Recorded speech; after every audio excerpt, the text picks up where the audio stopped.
So today we're going to talk about cover crops. And cover crops are something that I hope that we can get you interested in as a way of showing how nature actually does a very good job of helping us keep our soil healthy and our plants and our gardens growing strong. And so I'll start off by just saying that if you think about soil composition, if you were to ask a geologist, perhaps, you would probably get an answer that looks something like this uh, pie chart that we have here, in which basically the soil is broken down into four components. Minerals, which are primarily weathered rock that are broken down into smaller pieces. Generally, those are defined as sand, silt, and clay. Then about 25% of the soil is water, about 25% is air, and about 5% is organic matter.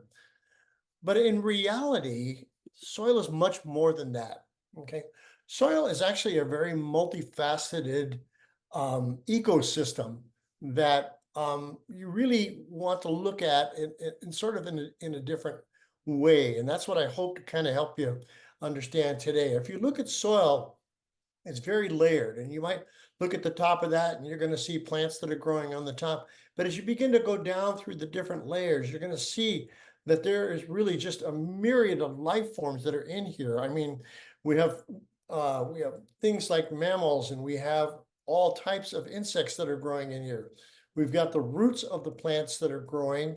And then as we continue to get smaller and smaller, we have things like mites and nematodes that are in there.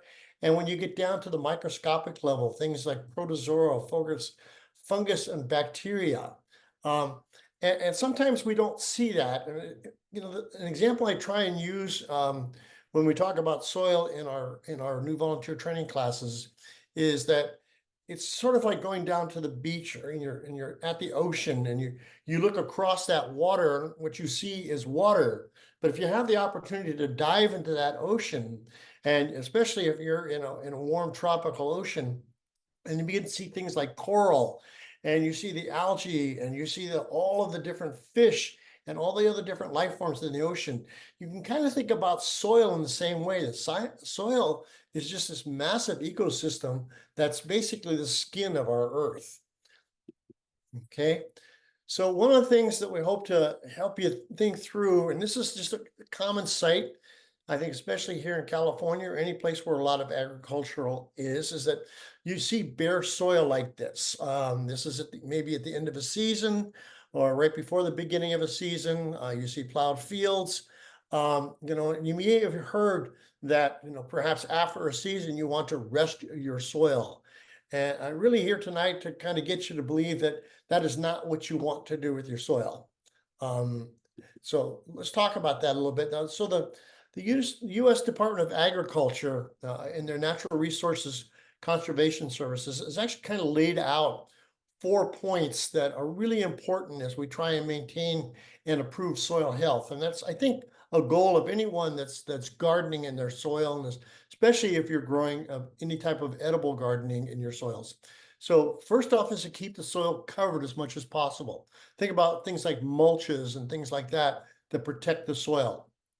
Disturbing the soil as little as possible. This means really kind of avoiding heavy tilling and things of that nature. Keeping plants growing throughout the year because it feeds the soil. And we'll talk more about that. And then diversify your crop rotations as much as possible, and actually make cover crops part of your rotation strategy within your own garden.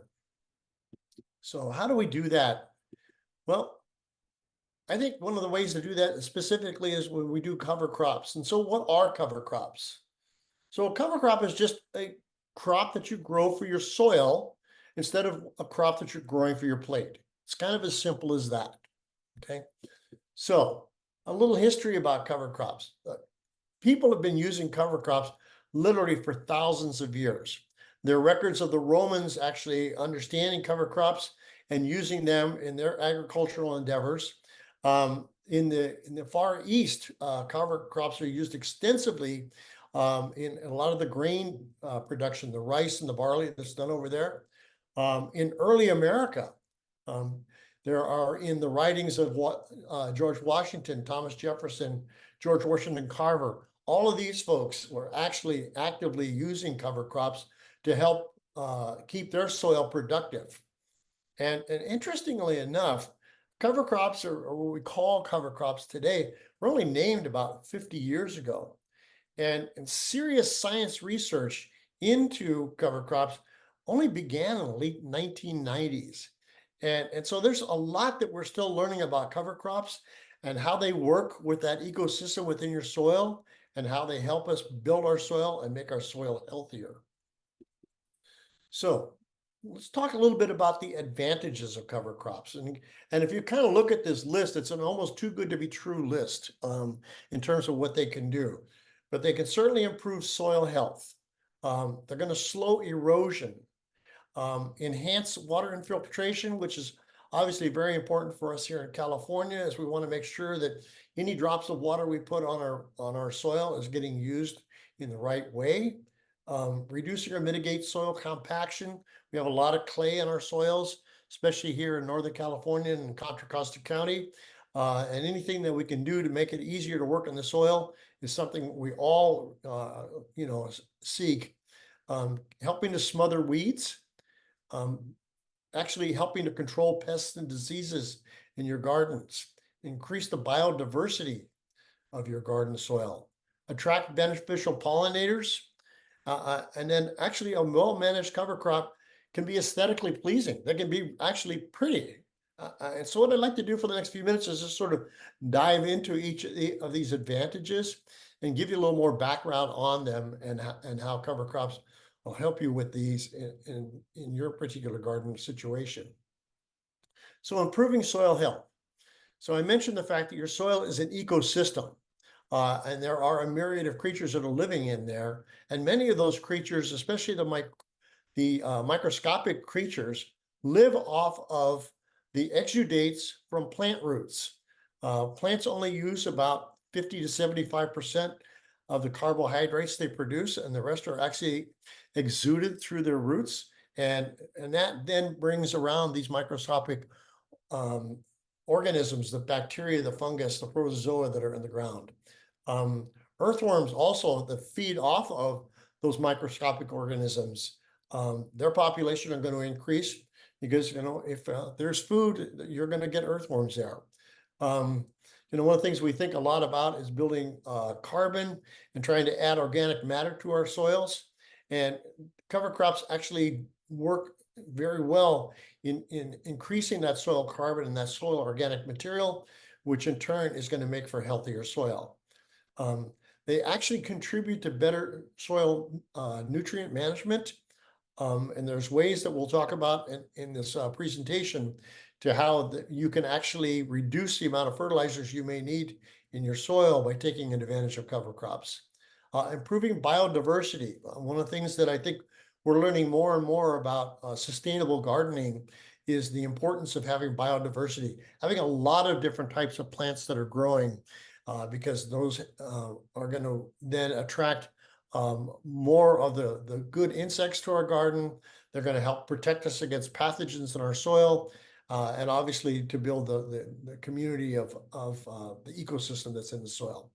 And then some reducing soil compaction, which again, with the types of soils we have, with so much of the soil in our particular area having a fairly high percentage of clay, these cover crops can help with that compaction, making it much easier to work in your soil. And then some cover crops can actually help when we look at fertilizers, and we look at the nitrogen, potassium, and phosphorus that they have in them. We'll talk a little bit about how cover crops can actually increase those without having to use fertilizers.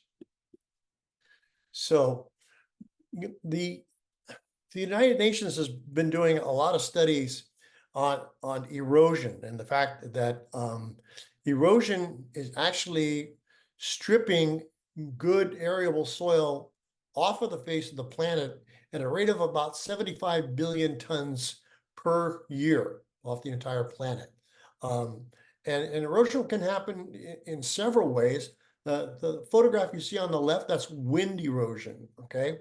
and winds can kick up, and as we find ourselves in more and more of the extreme weather conditions, and things like, very, very windy days, uncovered soil like this, the particles that are actually the most beneficial to your soil, which are the organic matter, the clay, and the silt particles, are very, very fine. They're the lightest weight particles in your soil, and they're easily picked up by winds and can actually just be suspended in the air, as you see, like this cloud over the field here on the left, and can actually be carried very, very long distances. This was a huge issue during the dust storms of Middle America in the 1930s. Okay, so you can see how if the soil is covered like the photograph is on the right here, then you're protecting that soil and you're helping hold that soil still. Another piece of erosion actually happens from rain. And, this little slide here talks about, how we all envision a raindrop to be like that example on the left, that nice little teardrop shape. But actually on the right is what an actual teardrop looks like, what an actual raindrop looks like. And so in this particular case, I mean, this is probably just a little bit of trivia, but at sea level, a raindrop is about 5 millimeters across. So it's about the size of a housefly, a common housefly. And that raindrop is falling at about 20 miles an hour. Okay. And as you can see from that little example of an actual raindrop, it's very flat as it's coming through the air. And so it's been calculated that per square meter, about 200,000 raindrops can hit per square meter per hour during a heavy rain. And so what's the consequence to that? So you've got your beautiful little raised bed here, and you've got all this fine soil that you've been building up, and you've been adding your compost and things to it. And what can happen? And again, as we get into these more extreme weather conditions, what can happen to that good soil that you have on the bed? Well, you get what's called splash erosion, okay? And this is really kind of the first step in water erosion on a garden bed. And so what happens here is that, like I said, this is the first step of that process. And then in a 4x8 bed, which is a pretty common size bed, okay, that bed can receive up to 600,000 drops in just an hour. Okay, so you think about those little flat little hamburgers falling from the sky, dropping at 20 miles an hour and hitting that good soil you have. So what's going to happen? I mean, those little particles on the top that we were saying are the most fertile particles of your soil can actually jump as high as 2 feet above the ground, and it can actually be splashed out of that bed by 5 feet. So by not protecting the soil with something like a cover crop, you can actually lose a significant amount of the soil that you're counting on to really make your garden grow. So, thinking about that, it's very, very important that you think about a cover crop as a way to help protect against soil erosion. Okay. Another thing that is so very important to us here in California, especially, is water infiltration. When we irrigate, we want to make sure that that water is going deep down into the roots of our plants and not just running off.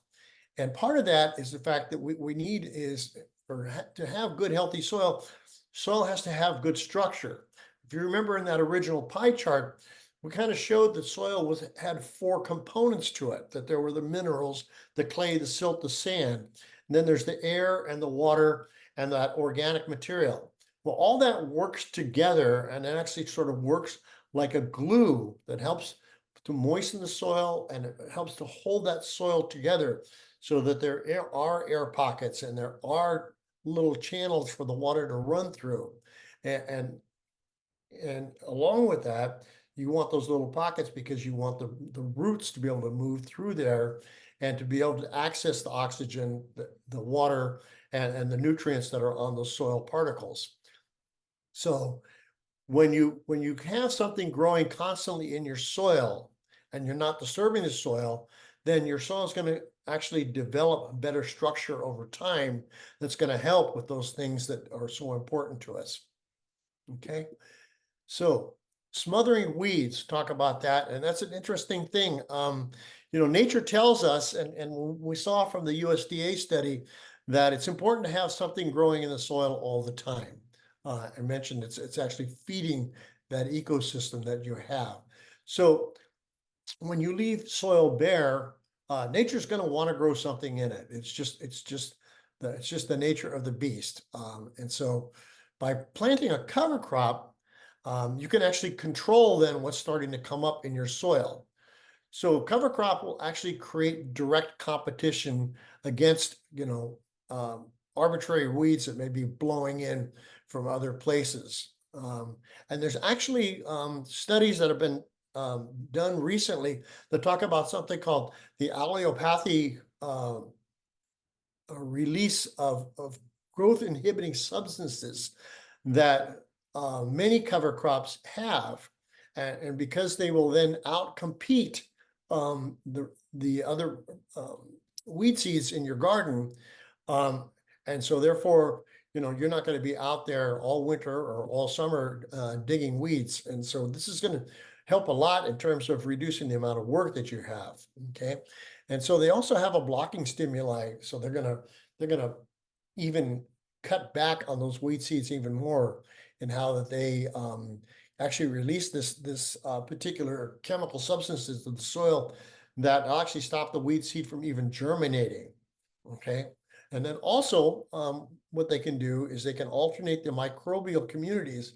And those microbes are so important in the garden because those are the ones that break the minerals down that actually make the nitrogen, potassium, phosphorus, and all the other elements that are in the soil that are necessary for plant growth from actually being available to certain weeds. So other things that your cover crops can do is they can help attract beneficial insects, which is very, very important, and that's what we want. I mean, because those beneficial insects are going to help you fight the other bad insects in your garden, like the aphids and thrips and other things that can come into the garden. So the photograph on the left, obviously, you can see a very common lady beetle, but just above that and to the left of the lady beetle's head, there you see that's a lady beetle larva. A lot of people don't recognize that, but that's actually a more voracious eater of aphids than the mature lady beetle. And then on the right, what you see is a field of mustard. This is brassicas. Mustards are in the brassica family. Okay, but these have very powerful chemicals that they can release into the soil that will act as a biofumigant. And what these will do then is they will help reduce soil pathogens in your garden. I've actually used these for a number of years on my own garden when I realized that I had come down with Fusarium wilt, which is a fungal pathogen in my garden that really inhibited the growth of my tomatoes. And what I have found is doing this on a regular basis every fall and winter has helped really beat back that pathogen in my own garden. So increasing biodiversity, and we talked about this a little bit earlier, but biodiversity is so important when it comes to, the sustainability of our gardens. Having monocultures in your garden can be really stressful on your garden and on your soil. And also many, many pests and many of the diseases that come into your garden tend to be plant specific. And so by having only one plant, you can really risk having an outbreak that will be very, very hard to control. But by increasing the diversity within that community within your garden, you really lower the risk of having severe outbreaks of either pests or pathogens in your soil. And also, as I mentioned, the microbial life in your soil is really dependent on those exudates that come from plant roots, that extra carbohydrates that come out. And a lot of them are drawn to specific plants and the specific exudates of those plants. So if you increase the biodiversity of the plants that you're growing, what you're going to see is you're going to get a greater amount of microbial life, and that's going to result in healthier soil. Okay. Cover crops can help in extreme heat. So we keep talking about, with climate change and the more severe weather that we're having, that this can actually help keep your soil much, much cooler. And soil temperatures, when they rise, you can see an example on the right here. Those are just two soil temperature probes that have been placed into soil on a day that was about 110 degrees. And you can see that on the left there, that the soil with the cover crop is only at 87 degrees, whereas the unprotected soil is at 107. Now, these extreme temperatures on your soil can have a tremendous effect on what we call the mineralization rates in your soil. And that's that turning those minerals into a plant available form. So taking that nitrogen, potassium, phosphorus and making it actually available to the plant roots. When soil gets too hot, that mineralization stops and it starts to break down. And so even though the nutrients may be there, they're not going to be available to your plants. It also has a significant impact on the microbial life. Remember, that's an ecosystem in there, and you have lots of things living there. And when temperatures do get too high, they suffer from that. Clearly, and kind of obviously, soil moisture is impacted by it, and soil structure can be significantly impacted by getting your soil too hot. So cover crops can help protect your soil from getting too warm. Attracting beneficial pollinators. And this is something that we're seeing more and more. If you're driving through orchards in California or vineyards, you're going to find that people now more and more begin to plant cover crops, things like clovers and things that attract pollinators so that you can get an early start. We're actually, at our demonstration garden in Walnut Creek, we've been experimenting for the past year with adding cover crops to our orchard area. Because you're going to find that, before those blossoms start to set on your fruit trees, that having something that's going to draw pollinators is going to give you a higher pollination success rate than just leaving bare soil or bare mulch around your trees. Okay. And then lastly, cover crops can actually look really nice.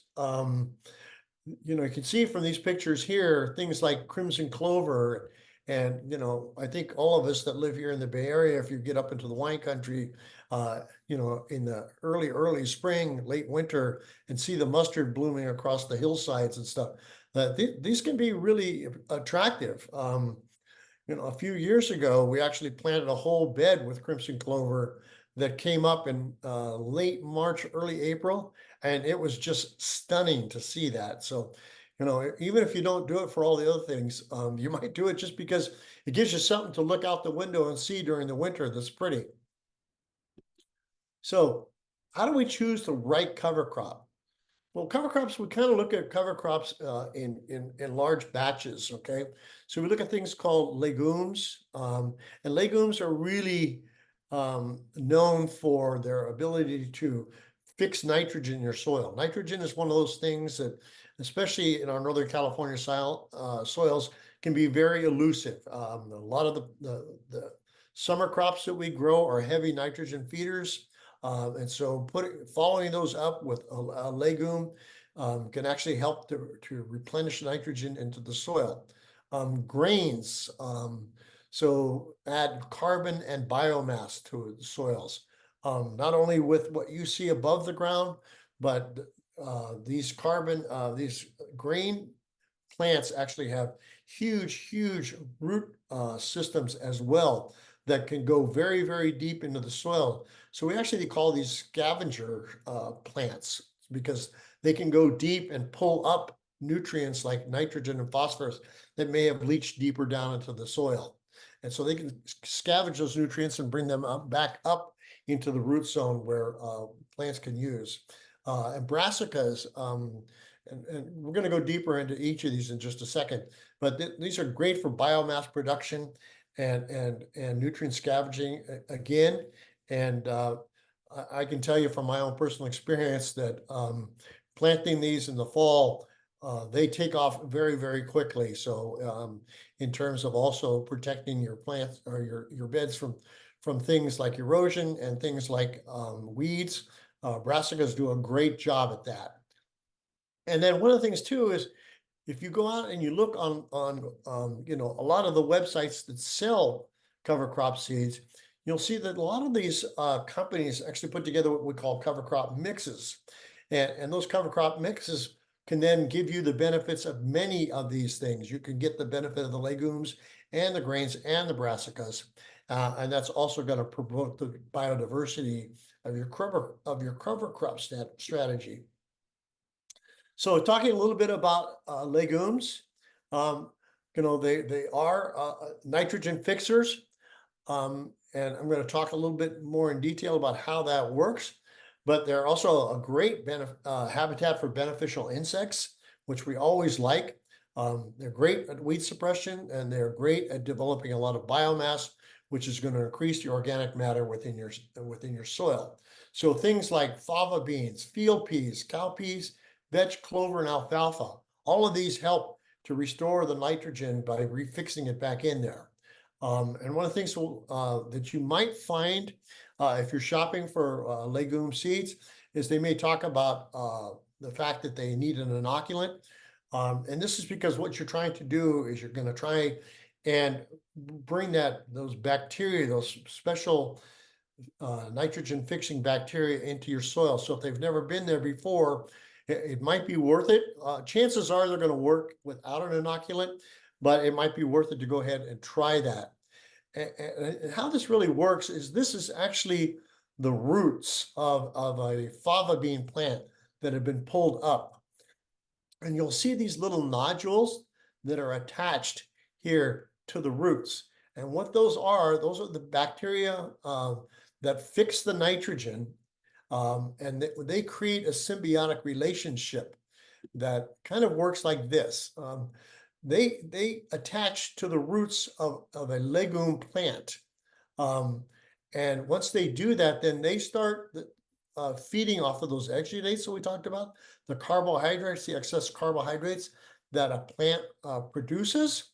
And while they're doing that, then they are actually able to take nitrogen from the air and begin to synthesize that air nitrogen into a nitrogen that plants can use.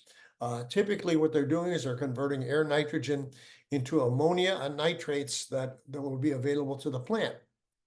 And the idea is that plant will then have the nitrogen that it needs at the time that it begins to set its fruit. So if it's a fava bean and it begins to set its beans, the nitrogen is right there next to the roots for them when that begins to happen. And so this is just a symbiotic relationship between bacteria and the plant itself that we can take advantage of as gardeners, okay? So you can see in that last point there, many legumes can fix up to 200 pounds per acre of nitrogen. So that's pretty significant when we think about our own garden. So talking about grains and grasses, so we think about like wheat, rye, barley, oats, triticale. All these are great cover crops. They produce a ton of biomass. And as you can see from the photograph here, the roots on these can go down up to 6 feet. So one of the things that you want to think about when you think about cover crops is not just about what's going to be growing above the soil line here, but what's going to be growing below it. Because this is basically injecting compost into your soil. And so these are great for adding organic matter and biomass into your soil. When we talk about brassicas, a lot of times we think about brassicas as the cabbages and the broccolis and the cauliflowers and stuff. And a lot of those are not necessarily great as cover crops, but things like radishes and mustards are terrific, okay? Because they do so many good things for your garden. They actually have what they call glucosinolate. That is a chemical compound that they put off that can actually ward off harmful insects. Those harmful insects are repelled by these chemical compounds. And like I mentioned, they can also help protect against soil pathogens, which I have found to be really important for my particular garden. And so these are actively working as they're growing. But when the cells are ruptured too, so as you begin to cut these down, they're going to release more of these compounds into your soil to continue to help. And so mustard and radish, they do grow incredibly fast during the fall. And I've actually planted mustard seed in my garden and seen the little leaves coming up in as little as 3 days. So these are great to again begin to protect your soil as we go into the different seasons. And so, when should I put in these cover crops? Really, I mean, you think about these. You can do cover crops in easily any season. Little difficult in the winter because it might get a little too cold for them to germinate. But certainly in the fall, if you're thinking about, after you're growing your squash and your beans and your tomatoes and peppers and things like that, you might think about planting cover crops in the fall to carry you through the winter. So think about things like we mentioned before, the brassicas, so mustards and radishes, fava beans, vetch, field peas are all part of those nitrogen fixers. The grains that we talked about, rye, wheat, and oats. And just if you're thinking about those, make sure that you're getting the winter varieties. Another really beautiful crop that is tremendous for your backyard is Phacelia, another huge biomass creator. And recent studies on Phacelia show that they may actually have a positive impact against nematodes in your soil. So if you've had any issues with nematodes, you might think about adding those. And then again, look at a mix of cover crops for your garden, because there's a lot of great mixes out there that are available. If you're thinking about doing something in the spring, maybe after you've done a winter crop, again, the brassicas, the legumes here, cowpeas, clover, Phacelia again, and the mixed cover crops with spring grain varieties in there. So you might think about the spring oats or those types of grains that are out there. And you can actually do summer planting of cover crops. And some of these, like sorghum, Phacelia, amaranth, sunflowers, and cowpeas, these are huge, huge biomass producers. And they will provide an enormous amount of biomass to your soil, both above and below the soil levels. And they're great to attract pollinators and things of that nature into the garden. And plus, a lot of these are just absolutely stunning in a garden. So there's something to consider if you're thinking about getting a summer cover crop in. And these are also great for, again, if you've got compacted clay soil. These are fantastic at breaking up compacted soil and beginning to make that soil structure healthier and easier to work with. So if you're thinking about doing cover crops, they're really pretty simple. There's not a lot of work that needs to be done here. Basically, the area you want to plant them in, you just lightly rake it just enough so that your seeds can get purchased and it's fairly smooth. Get rid of any large rocks or dirt clods that might be there because that would inhibit a seed from germinating. You could add a little bit of compost to that soil. There's no need to add fertilizers. They don't need starter fertilizers or any of those kinds of things. And essentially, all you need to do is you can take and just broadcast the seeds, whether those are grain seeds, bean seeds, your brassica seeds, and then just lightly cover that with about a ½ an inch of soil or compost. If you're doing fava beans, then it's best to put those in first. Take them on about 12-inch centers and just push them down with your finger to about your first knuckle, so about 1.5 inches deep, and then just gently cover those over, and then go ahead and broadcast your grain seeds above that. And then it's just important to remember until they begin to come up that you want to keep that soil moist so they have a chance to germinate. But there's not a lot of work that needs to be done there. There's certainly no tilling that needs to be done or any of that. You're going to let the cover crop do that tilling for you. And so when we talk about the cover crops and you grow them and then, kind of what do I do with them? And so the best thing you want to do is you want to harvest them. Okay. And you want to harvest them before the seeds set.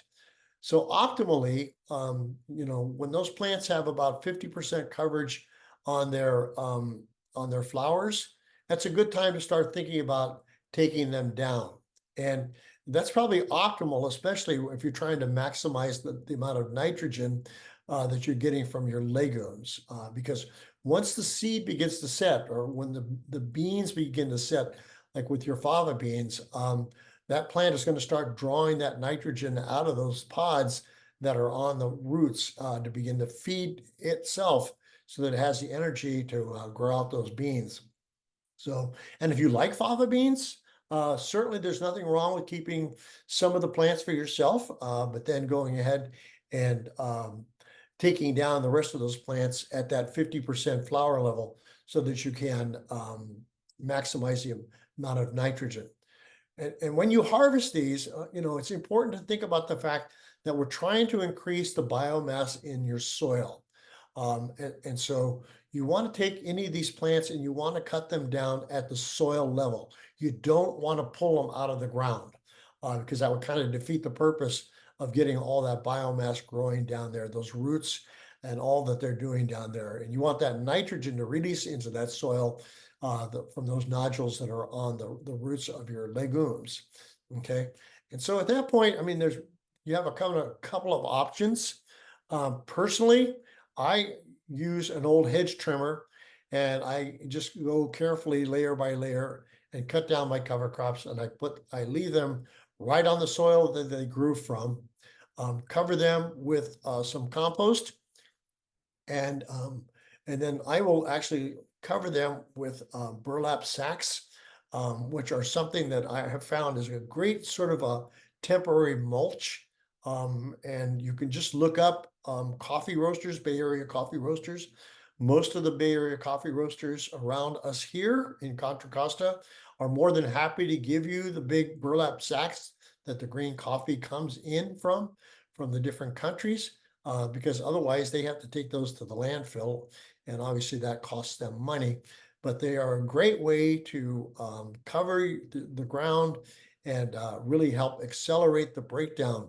I've actually seen all the above ground material that I have cut down in my garden from the cover crops uh, completely disintegrate within 4 weeks. So this is a great way to actually create compost right on top of the soil without necessarily the work of doing composting in a separate bin and moving materials back and forth. So what cover crops should I choose? Well, I think it depends, which is, something that master gardeners will often tell you when you ask us a question, but it does depend on, things you might want to do. So first off, define your goals. Um, are you trying to add nutrients back to the soil? Does your soil need more biomass, more organic material in it? Is your soil, compacted and it needs help with aeration? Are you trying to maintain pollinators during the off season? Those are some of the things that we've talked about in this presentation in terms of what cover crops can do for you. And then when do you want to do this? Think about it as part of your crop rotation and including it in there. So is it something that you would do after your summer veggies are done? Is it something you want to do over the winter when maybe you're not growing something? Is it something you would do in the summer? Perhaps there's a bed that you have that you do winter crops in, but then you don't have anything planned for that in the summer. So, those are things we can do. And then, even year round, we talk about, if you're growing fruit trees or you're growing grapes or any kind of vine fruit, that, these are great pollinators. And so maybe you want to think about growing something that grows in the soil year round. Other things to consider, would you do a single crop? Some people will do only nitrogen fixing plants. Other people want to use the benefits of the grains to build up the biomass in their soil. So many cover crops have wonderful attributes to them. And so, you might think about that, but also think about the whole importance of diversity and how that helps with the sustainability. And then think about how you're going to terminate that crop. Do you want to just cut it down and add it to a compost bin, which is perfectly fine? Or maybe you want to just go ahead and take that and compost it in place. Either works great. I'm kind of a lazy gardener, so I kind of lean towards liking to compost in place with my cover crops. And it has worked tremendously for me. Actually, put my garden in about 5 years ago here, and I can tell you the cover crops have contributed significantly to improving the soil quality of what I have, as is typical in all of our Contra Costa soils here. So some last thoughts, some things to consider. Composting your cover crop, like we mentioned, do you want to leave it in place, or do you want to put it in your compost bin? Obviously, cover crops can be an excellent food source, uh, both for your soil, but also for the food web. We talked about that ecosystem that's in your soil. And these cover crops do a tremendous job of continuously feeding that diversity of the ecosystem that's in your soil food web. Also think about it as a very clean source of energy. That there's no fossil fuels involved in this. There's no salts or things that could be contaminating to your soil. The fact is that there are many issues with the fact that some of the fertilizers that we use in our gardens can tend to leach into the groundwater. They can run off of your soil and get into the rivers and streams and into the bay, and cause some serious issues with things like algae bloom and things like that consume a disproportionate amount of oxygen in our waterways, and end up poisoning the fish and ecosystems of our waterways. So this is really a great way to improve your soil health, um, help you grow a better diversity of edibles in your garden, and doing it without chemicals. So I really encourage you to think about this. And then, in summary, if you look at this slide here, these are kind of just the basic things that you're gonna receive with doing your cover crops, and again, increasing the carbon with biomass, so sequestering more carbon in the soil, binding your soil together with the roots, stabilizing soil temperatures, protecting from that raindrop impact that we talked about, that can really strip off the very best of your soil, increasing infiltration capacity. So very important if we're trying to think about conserving water in our gardens and maximizing the benefit of the water that we have, and reducing nutrient loss, those scavenging plants that can go way down to the soil and bring back the phosphorus, the potassium, and the nitrogen that may have leached down beyond the range that typically we would have in our roots systems there. So all of these are such important things to consider. And I just want to close too with the fact that we are actually going to do another presentation on cover crops in a couple of weeks at our demonstration garden in Walnut Creek.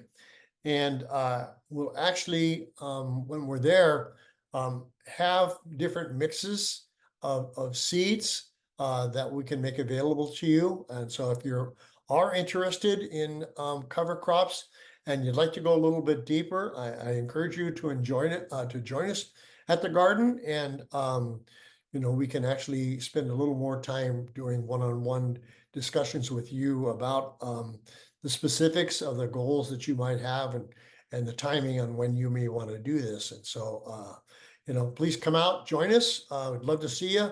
And we can also show you some of the things that we're doing at the garden with respect to cover crops as well. So with that, I want to thank you, and I'm going to stop sharing.